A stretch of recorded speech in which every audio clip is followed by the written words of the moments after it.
ಸಂವಿಧಾನಕ್ಕೆ ನೀನೆ ಶಿಲ್ಪಿಯು ದಾರಿದೀಪವು ನೀನೆ ಕಲಿಸಿಕೊಟ್ಟೆ ಸಮಾನತೆಯನ್ನು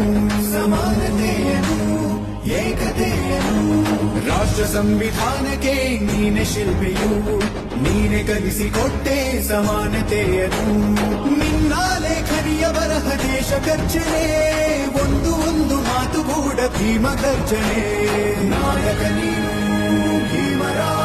ಮಹಾನಾಯಕ ನೀನು ಭೀಮರ ನಾಯಕ